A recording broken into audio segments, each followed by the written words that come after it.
আজকের এই বিশেষ বিশ্লেষণে সবাইকে স্বাগত।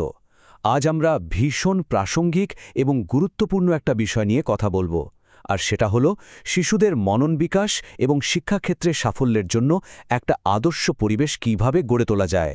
মূল উৎসের 10টি অপরিহার্য নীতির উপর ভিত্তি করে আমাদের আজকের এই পুরো বিশ্লেষণটি সাজানো হয়েছে। পড়াশোনাকে আসলে কিভাবে একটা নিয়মতান্ত্রিক অথচ দারুণ আনন্দদায়ক প্রক্রিয়ায় পরিণত করা সম্ভব, সেই খুঁটিনাটি বিষয়গুলোই আজ ধাপে ধাপে উঠে আসবে। তো চলুন কথা না বাড়িয়ে সরাসরি মূল আলোচনায় ঢোকা যাক। শুরুতেই খুব স্বাভাবিক একটা প্রশ্ন মাথায় আসতে পারে, শিক্ষাক্ষেত্রে আসলে প্রকৃত সাফল্য আসে কিভাবে? আমাদের সমাজে অনেক সময়ই শিশুদের উপর একটা ধারণা চাপিয়ে দেওয়া হয় যে শুধু মুখস্থ করতে হবে বা আরও অনেক বেশি পড়তে হবে, মানে বেশ ক্লান্তিকর একটা ব্যাপার। কিন্তু একটু ভেবে দেখলে বোঝা যায়, একটা গাছের চারাকে শুধু উপরের দিকে ধরে টানলে কি সেটা বড় হয়ে যায়? একদমই না। গাছ বড় হওয়ার জন্য চাই উর্বর মাটি, পর্যাপ্ত পানি আর ঠিকঠাক পরিচর্যা। ঠিক তেমনি একটা শিশুর মানসিক বিকাশের জন্য প্রয়োজন একটা সামগ্রিক ভিত্তি, যাকে আমরা হোলিস্টিক ফাউন্ডেশন বলতে পারি। শুধু দিনরাত এক করে পড়া নয়, বরং সঠিক পরিবেশ আর অভ্যাসের মাধ্যমে কিন্তু একটা শিশুর প্রকৃত সম্ভাবনা সবচেয়ে ভালোভাবে বিকশিত হয়।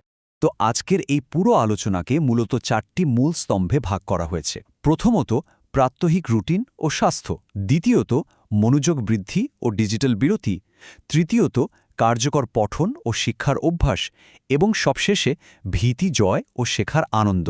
চলুন এগুলো একটু পর্যায়ক্রমে বিশ্লেষণ করে দেখা যাক।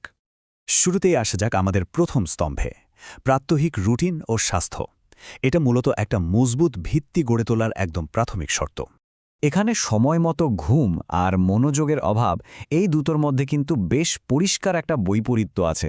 পর্যাপ্ত ঘুম একটা চারাগাছের জন্য ঠিক উর্বর মাটির মতো কাজ করে, যা একদম সরাসরি মস্তিষ্ককে রিচার্জ করে দেয়। মস্তিষ্ক যখন ঠিকমতো বিশ্রাম পায়, তখনই কিন্তু স্মৃতি ধরে রাখার যে রাসায়নিক প্রক্রিয়াগুলো আছে, সেগুলো দারুণভাবে সক্রিয় হয়ে ওঠে। অন্যদিকে ঘুমের ঘাটতি হলে কি হয়?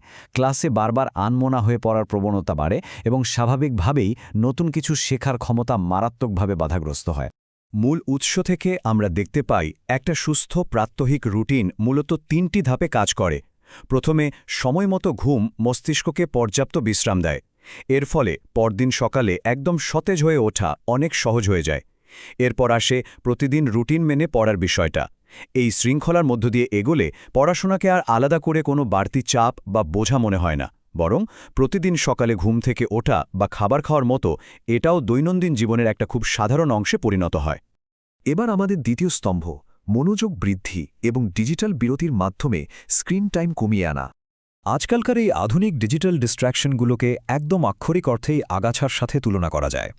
এগুলো খুব নীরবে শিশুর মনোযোগ আর প্রাণশক্তি শুষে নেয়। অতিরিক্ত স্ক্রিন ব্যবহারের ফলে মস্তিষ্কে যে কৃত্রিম ডোপামিন রিলিজ হয়, সেটা সাধারণ পাঠ্যবইকে শিশুর কাছে একেবারেই আকর্ষণহীন করে তোলে। তাই শিশুর মনোযোগের প্রকৃত ক্ষমতা যদি সত্যি উন্মোচন করতে হয়, তবে মানসিক স্বচ্ছতা ফেরাতে এই ডিজিটাল বিরতি বা মোবাইলের ব্যবহার কমানোটা কিন্তু অত্যন্ত জরুরি। এটা এড়িয়ে যাওয়ার কোনো সুযোগ নেই। তাহলে এর সমাধান কি? উৎস উপাদান অনুযায়ী বেশ কিছু কার্যকরী পদক্ষেপ নেওয়া যেতে পারে। প্রথমত, স্ক্রিন থেকে দূরে থাকা, যাতে মস্তিষ্ক একটু বিশ্রাম পাওয়ার সুযোগ পায়। এরপর দিনের কিছুটা সময় একদম নিরিবিলিতে কাটানো, যা নিজস্ব চিন্তাভাবনার সাথে পরিচিত হতে দারুণ সাহায্য করে। আর সবশেষে পড়ার বিষয়ের সাথে সক্রিয়ভাবে যুক্ত থাকা। মূলত এই ডিজিটাল বিরতিটাই প্রাকৃতিকভাবে দীর্ঘ আর নিরবচ্ছিন্ন মনোযোগ ধরে রাখার পথ প্রশস্ত করে দেয়। এবার চলে যাচ্ছি তৃতীয় স্তম্ভে, কার্যকর পঠন ও শিক্ষার অভ্যাস। এটাই মূলত সাফল্যের মূল চাবিকাঠি হিসেবে কাজ করে।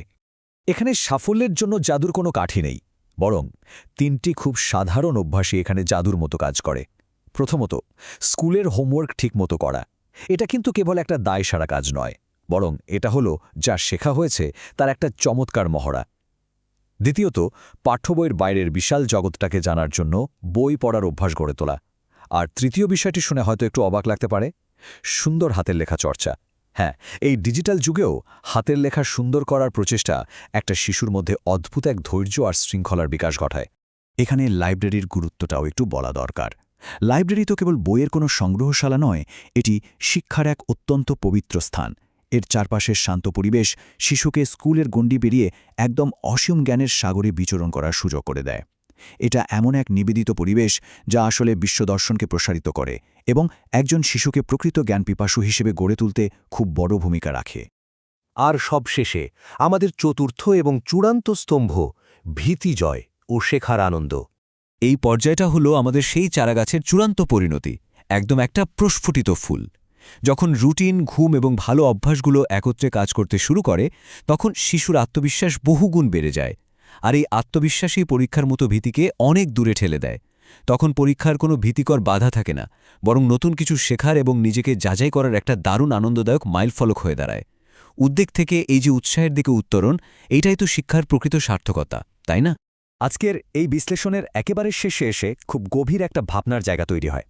পড়াশোনা যখন আর কোনো জবরদস্তির বিষয় থাকে না, যখন সেটা নিখাত আনন্দের একটা বিষয় হয়ে ওঠে, তখন একটা শিশু ঠিক কতদূর যেতে পারে? তার সম্ভাবনার কি আসলেই কোনো সীমা থাকে?